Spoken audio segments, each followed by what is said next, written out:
Hi everyone, welcome back to JS lovers. आज हम बनाएंगे tabs in HTML, CSS and JavaScript. Tabs जो होते हैं वो बहुत ही फ्रिक्वेंटली यूज एक मॉड्यूल होता है, फंक्शनैलिटी होती है जो कि कहीं ना कहीं लोग हर हर वेबसाइट, हर ऐप में यूज हो रहा होता है। तो इस वीडियो को मैं दो पार्ट में डिवाइड करूंगी। पहले हम सिर्फ डेवलप करेंगे HTML, CSS, JS में, और फिर एक सेकेंड वीडियो होगी जिसमें मैं इसको एक्सेसिबल करूंगी। सो एक्सेसिबिलिटी भी बहुत इंपॉर्टेंट पार्ट है। जब आप टैब्स को या किसी भी मॉड्यूल को क्रिएट करते हैं तो उसको आप कैसे टेक केयर कर सकते हैं, उस पर हम बात करेंगे। तो सबसे पहले let's start from the scratch. Again मैं कोई फ्रेमवर्क कुछ यूज़ नहीं करने वाली हूँ। तो we will start with sorry we will start with creating a folder name tabs. उसके अंदर सेम index.html और रिसोर्सेज का एक फोल्डर होगा। उसके अंदर मेरी स्टाइल होगा, style dot C S S, और मेरी स्क्रिप्ट डॉट जे एस। सबसे पहले एच टी एम एल से शुरू करते हैं। Dot type H T M L close किया। Head, title, tabs, body, okay. Now section, class, tabs, container. Classes पे अगेन मैं वही बात बोलूँगी कि हर किसी का अपना प्रेफरेंस होता है। वहाँ इंडस्ट्री में बहुत सारे नेमिंग कन्वेंशन है क्लासेस का नेम्स देने के लिए। You are free to use whichever you want. I prefer to use camel case unless and until मैं एक ऐसे प्रोजेक्ट पे काम नहीं कर रही हूँ जहाँ पे कोलैबोरेशन है, not just internally but out external also. तो उस टाइम पे मैं अपनी नेमिंग कन्वेंशन जो इंडस्ट्रीज में है उसको फॉलो करना शुरू कर देती हूँ। बट अभी मैं एक छोटा सा मॉड्यूल बना रही हूँ तो majorly I stick to the camel case. अब हमें टैब्स चाहिए तो मैं इसको यूएल में रखूंगी। टैब्स को टैब 1, टैब 2, टैब 3, और हर किसी का एक कॉरस्पॉन्डिंग कंटेंट होगा। तो वो मेरा class tabs content, div tab 1 description को कॉपी पेस्ट कर लेते हैं, ये सेकंड का और ये थर्ड का। ठीक है, अब इसको चेक करते हैं अभी हमारा कैसा लग रहा है DOM. So this is how it is looking. अभी हमने स्टाइलिंग नहीं लिखी है। तो let's go back to the styling and see क्या कर सकते हैं। सो सबसे पहले मैं अपने रीसेट करूंगी हर ब्राउजर की सेटिंग को। तो उसके लिए I am root writing margin and padding 0। You are again feel free to use, अगर आपको नॉर्मलाइज CSS यूज करनी है, रीसेट करना है, ये आप पे डिपेंड करता है। Next I will use font family, font size. As of now colour मुझे लिखने की जरूरत नहीं है क्योंकि कलर जो है वो ऑलरेडी ब्लैक आ रहा है और मैं ब्लैक ही यूज करना चाहती हूँ। फिर हम इस पे आते हैं टैब्स कंटेनर पे, जो कि इसका रैपर है। तो इसको मैं सबसे पहले विड्थ दे देती हूँ 800 px। इसे सेंटर में ले आते हैं। तो मार्जिन टॉप और बॉटम 10 px होगा और लेफ्ट राइट से ऑटो होगा। और मुझे पैडिंग चाहिए so that we have a nice space within the tabs container. Okay, अब हम वापस जाके अपनी CSS को लिंक कर लेते हैं। So link rel equals to style sheet, type है हमारी टेक्स्ट CSS, और href है हमारा resources style. If we will go back, refresh करते हैं, ये ऐसे आ रहा है। अभी हमारी स्टाइलिंग नहीं आ रही है tabs container. Let me check क्यों नहीं आ रही है। विथ ओके, बैकग्राउंड एक्चुअली मैंने दिया नहीं तो सॉरी, स्टाइलिंग आ रही है but see the styling is coming 10 px and ये हो गया है। मैं इसकी थोड़ी विड्थ कम कर देती हूँ। Let's make it to 600। So width is less. Now let's move ahead. अब हमें इस यूएल को करना है। What I will do is, सबसे पहले मैं जो यूएल है उसको लिस्ट चाइल्ड नन कर देती हूँ। अब हमें क्या चाहिए, ये टैब्स जो हैं, ये tab 1, tab 2, tab 3 next to each other आने चाहिए। So they are different ways through which you can do. तो द फर्स्ट वे इज कि आप क्या कर सकते हैं, एक तो आप इसको ऐसे कर लीजिए और जितने भी डायरेक्ट एल आई होंगे सबसे पहला तरीका है फ्लोट। आई वुड सजेस्ट कि अभी आप फ्लोट यूज मत कीजिए क्योंकि they are already flex available in the market. Float को मेंटेन करना थोड़ा सा ट्रिकी हो जाता है। If you are very comfortable with floats then only go. I am not going to cover floats here. So this we will directly हम directly jump करेंगे second पे। सो सेकंड क्या है, आप इसे डिस्प्ले इनलाइन ब्लॉक कर दीजिए, तो ये एक साथ आ गए। अब जो तीसरा तरीका है वो है आप इसे डिस्प्ले फ्लेक्स कर सकते हैं, लेकिन जब डिस्प्ले फ्लेक्स करना होगा तो हम एल आई को नहीं करेंगे, उसके पेरेंट को करेंगे। तो हम इसको फ्लेक्स कर देंगे। अब इससे क्या होगा, जो फ्लेक्स की डिफॉल्ट डायरेक्शन होती है वो रो होती है, तो मुझको यहाँ पे कुछ मेंशन करने की जरूरत नहीं पड़ेगी। The moment I am saying display flex वो ऑलरेडी एक लाइन में आ जाएगा। Okay, so this is we are going to stick to flex. Now let's move to the styling of the L I. तो मैं इसका बैकग्राउंड कलर दे देती हूँ पहले, CCC। टेक्स्ट अलाइन सेंटर कर देते हैं इसका, और इसको आई एम जस्ट ट्राइंग, क्योंकि मैंने फ्लेक्स पे इतना काम नहीं किया। आई एम जस्ट ट्राइंग कि is it going to work, no it's not going to work. So flex spaces नहीं काम करेगा। सो हम क्या कर सकते हैं, हम इसे मिन विड्थ दे देते हैं 190 px। ओके, अब आप देखोगे तो ये एकदम चिपक के आ रहे हैं। Basically there is no space ऊपर और टेक्सचर बॉक्स के अंदर। So what I can do, either I can do height और I can also give line height. तो मैं इसको करती हूँ लाइन हाइट। लेकिन अब लाइन हाइट से प्रॉब्लम क्या होती है ये भी मैं आपको बता देती हूँ। अभी ये टैब 1 टैब 2 टैब 3 है, लेकिन अगर मेरा कभी भी टेक्स्ट रैप होके नीचे आएगा तो ये ब्रेक हो जाएगा। Break in the sense, I will show you. ये मेरा टैब 3 है, तो इसको अगर आप देखेंगे कि ये जो बीच में स्पेसिंग आ रही है 3, इस वाले 3 के ऊपर वाले टेक्स्ट की लाइन हाइट की वजह से आ रहा है। तो अगर आप श्योर हैं कि आपका कभी भी इतने करेक्टर से ज़्यादा होने ही नहीं वाला, तो आप लाइन हाइट यूज़ कर सकते हैं। Otherwise you will stick to the height. So for this I would go back to the height. The reason is कि हमें नहीं पता कि कितना होने वाला है, बेसिकली कितना हाइट, टेक्स्ट कितना बड़ा होना चाहिए। लेकिन आप जैसे ही आप हाइट पे मूव करेंगे तो आप देखेंगे कि ये वर्टिकली अलाइन नहीं है, सेंटर नहीं है, तो ये दूसरी प्रॉब्लम आ जाती है। लेकिन आई नो कि फ्लेक्स से हम शायद कुछ कर पाए, आई एम नॉट श्योर। तो let me try with the flex. अगर नहीं होगा तो हम वापस अपना लाइन हाइट पे मूव हो जाएंगे। Nope, this is not working. Justify हमने कंटेंट किया था, आइटम्स देखते हैं।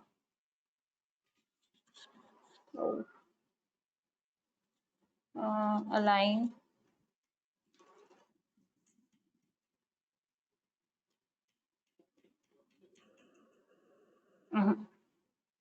आई think we should go back to the line height as of now. इसको लाइन हाइट पे ही स्टिक रखते हैं। तो ये आपका सेंटर लाइन आ गया। अब अगर मैं यहाँ पे जस्टिफाई कंटेंट करती हूँ तो okay, why I am doing justify content is because मुझको ये सब जो है save space around. So I want it like this, space between नहीं, स्पेस इवनली भी हम यूज कर सकते हैं। So I can use space evenly या space around. So I will go with the space around property.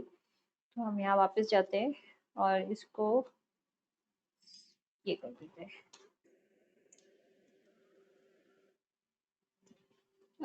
एक चीज़ और test करते हैं फ्लेक्स का। इसको रिमूव करके if I will go here and no, तो वही रखना पड़ेगा। ठीक है,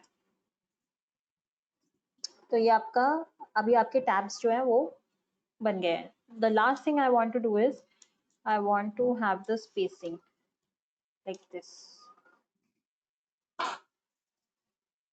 तो ये बॉटम में स्पेसिंग आ गई है। अब नेक्स्ट चीज़ हमें करनी है, हमें इसको हाइड करना है। बाय डिफ़ॉल्ट हमें ये हाइड चाहिए, हिडन चाहिए। तो हम स्टाइल में जाएंगे, वापस इधर आएंगे और इसको डिस्प्ले नन कर देंगे। So now we are good. Now हमें अब अपनी जीएस लिखनी है। तो जीएस में हम स्टार्ट करते हैं।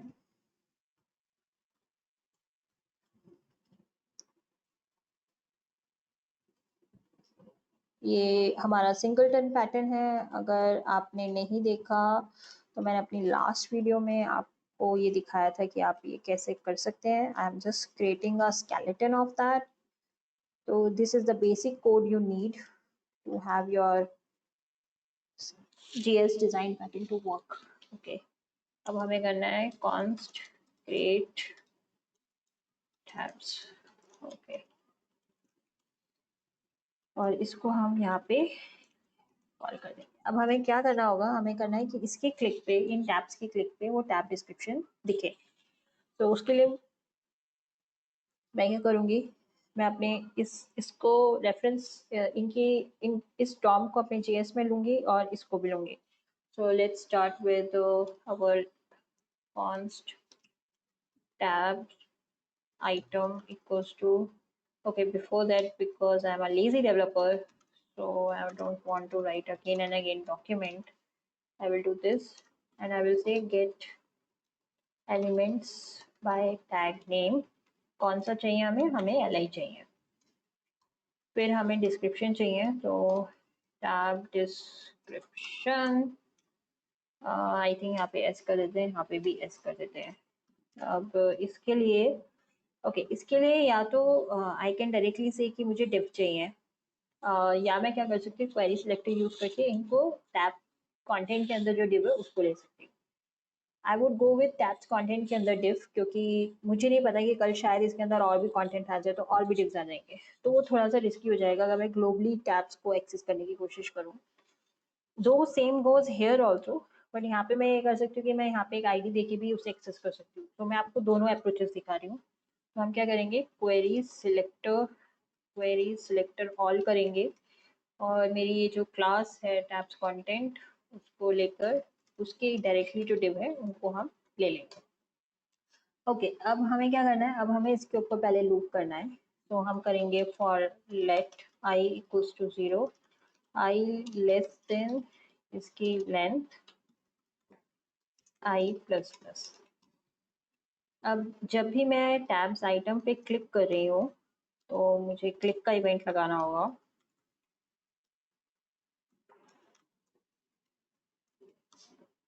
तो मुझे क्या करना है, इसका जो भी ये इंडेक्स होगा उसका style display equals to block I will do, ये मुझको करना है। अब हम एक बार स्क्रिप्ट लगा लेते हैं अपनी पेज पे, script source equals to resources script, और इसको okay, let's see where we are. Okay, cool, so this is working. अब इसमें दो चीजें हैं, पहले हम एक बात कर पहले पहले पहले हम फंक्शनैलिटी की बात करते हैं। मुझे को चाहिए कि जब मैं एक पे क्लिक करूँ सिर्फ उसका कंटेंट दिखे, दूसरे का ना दिखे। तो उसके लिए हमें क्या करना पड़ेगा, उसके लिए हमें ये करना पड़ेगा, इसको अभी हम हटा देते हैं यहाँ से। ओके, तो हम क्या करेंगे, हम पहले सबसे पहले ये रेफरेंस रखेंगे कि करंट टैब कौन सा है हमारा। तो करंट टैब होगा हमारा आई, जो भी करंट इंडेक्स होगा जिस पर हमने क्लिक किया है। उसके बाद हमें इस पे लूप करना होगा। अब एक इंटरेस्टिंग चीज़ है, लूप करने के लिए हमें इसका भी इंडेक्स चाहिए। अगर आप डायरेक्टली लूप करेंगे तो आपको इंडेक्स नहीं मिलेगा, तो आपको क्या करना पड़ेगा, आपको फॉर ईच करना पड़ेगा कि उस वो पर्टिकुलर एलिमेंट भी मिले और उसका इंडेक्स भी आपको मिल जाए। ओके, अब इंटरेस्टिंग चीज़ क्या आती है कि ये जो टैब डिस्क्रिप्शन आपको यहाँ पे मिला है, जो हमने डॉम का ये यूज़ किया है, उसमें प्रॉब्लम ये आती है कि ये एक एरे की जैसे कलेक्शन है, बट आप एरे के मेथड इस पर रन नहीं कर सकते। तो जो आपका फॉर ईच है वो ब्रेक हो जाएगा, वो चलेगा ही नहीं। तो उस चीज़ के लिए हमें क्या करना पड़ेगा, हमें इसे कन्वर्ट करना पड़ेगा एक्चुअल एरे में। तो वो कैसे कर सकते हैं, तो हम इसको करेंगे टैब्स डिस्क्रिप्शन एड, और हम ES6 को यूज़ करेंगे। तो अब ये क्या करेगा, ये आपको एक एरे दे देगा, प्रॉपर एरे। अब आप इस पे फॉर ईच को रन कर सकते हैं, और आप इसको एलिमेंट भी एक्सेस कर पाएंगे और सेपरेटली इंडेक्स भी एक्सेस कर पाएंगे। ओके, अब हम क्या करेंगे, अब हम ये करेंगे कि इसके एलिमेंट को पिक करेंगे, इस एलिमेंट को style sorry style dot display I'm sorry again, display equals to none। ठीक है, अब हम कहेंगे कि जब आपका करंट टैब जो है वो इक्वल टू है इंडेक्स का, तब इसको आप ब्लॉक कर दीजिए। तो बेसिकली अब हम एक बार मैं आपको रिकैप करके बता देती हूँ हम क्या कर रहे हैं यहाँ पे। हम क्या कर रहे हैं, जिस पे भी आपने क्लिक किया है उसको एक वेरिएबल करंट टैब में रख रहे हैं। उसके बाद क्योंकि हमने डॉम का एलिमेंट, डॉम का एपीआई यूज की है to get our elements in our JavaScript, तो हमें एरे जैसी कलेक्शन मिलती है, हमें प्रॉपर एरे नहीं मिलता, विच मीन्स कि उस पर जो बहुत सारे ऑपरेशंस हैं वो नहीं चलेंगे एरे के। लेकिन अब हमें क्या करना है कि जब भी हम क्लिक कर रहे हैं किसी भी टैब पे, हमें टैब डिस्क्रिप्शन के उस पर्टिकुलर एलिमेंट को ही डिस्प्ले करवाना है, बाकी सबको नहीं करवाना।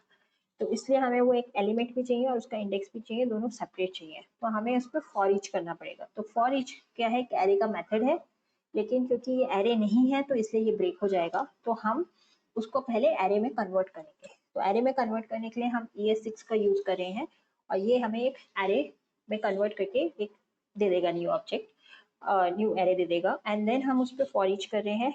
फिर हम कह रहे हैं कि जितने भी हमारे एलिमेंट्स हैं उनको डिस्प्ले नन ही रखो, और लेकिन जब हमारा करंट टैब, ये वाला करंट टैब और इसका जो इंडेक्स है वो मैच होगा, तभी सिर्फ उसे डिस्प्ले ब्लॉक करो। तो एक बार हम इसे रन करके देख लेते हैं, tab 1, tab 2, tab 3। So it is working. So this is how it is going to work. अब एक चीज करते हैं जस्ट टू शो यू कि अगर हम ये वाले स्टेप्स नहीं करते हैं और हम इस पे सीधा फॉर लूप चलाते हैं, क्योंकि फॉर लूप तो आपका चलेगा ही चलेगा। तो लेट आई इक्वल्स टू 0, इसकी जो tab description, sorry, I is less than tab description dot length I plus plus। अब हमें क्या चाहिए, अगर हम इस लॉजिक से जाए तो यहाँ पे क्या चाहिए, हमें चाहिए कि जो भी एलिमेंट आ रहा है, जो भी एलिमेंट आ रहा है, सॉरी, जो भी एलिमेंट आ रहा है उसका स्टाइल डिस्प्ले नन कर दो।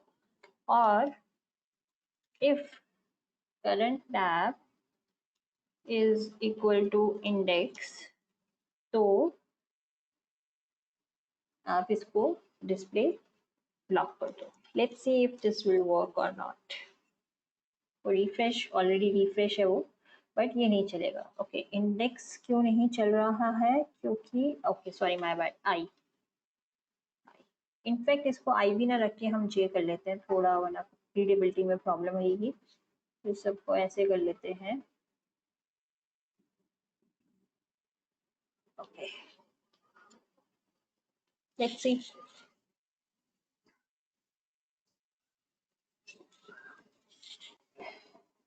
So this is this auto suggestion is like आज कुछ ज़्यादा ही इरिटेट कर रहा है। Cool. So this is also working. So आपके पास दो वे हैं करने के, तो आप ये भी कर सकते हैं और ये भी कर सकते हैं।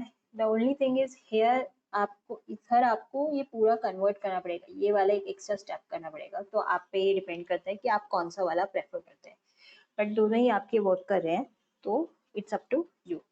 कूल। सो ये आपका चल गया है, इसका कोड मैं गिटहब में डाल दूंगी। अभी दो चीज़ों की बात करते हैं। तो पहली चीज़ ये है कि एक्सेसिबल नहीं है ये एट ऑल, ये बिल्कुल भी एक्सेसिबल नहीं है। अब मैं एक्सेसिबिलिटी की बात करूँ तो पहली चीज़, ये क्लिकेबल है या नहीं है ये पता नहीं चल रहा, क्योंकि इसका कर्सर सही नहीं है। ऊपर से ये बटन होना चाहिए सो दैट हम इसको एक्सेसिबल बना सकें अपने कीबोर्ड से, और उसके अलावा स्क्रीन रीडर्स के लिए भी एक्सेसिबल हो सके। ओके, एक चीज़ और मैं चेक करना चाहती हूँ, क्योंकि अब हमने JS से उसको डिस्प्ले नन कर दिया है सारा कंटेंट। ओके, तो अगर मैं CSS से रिमूव करती हूँ तो ये आपका डिस्प्ले नन नहीं होगा, क्योंकि वो क्लिक इवेंट पे चल रहा है। सॉरी। कूल। सो ये आपका बन चुका है टैब्स। अब हम नेक्स्ट वीडियो में मैं आपको इसको एक्सेसिबल कैसे करना है वो वाला वे दिखाऊंगी।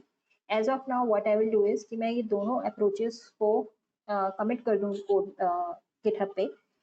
आपको जो अप्रोच लगेगी बेटर, आप उस अप्रोच को यूज करके आगे अपने जब भी आपको टैब्स बनाना है आप यूज कर सकते हैं। Thank you so much. If you have any comment, suggestion, anything, just feel free to drop in the comment section. Thank you.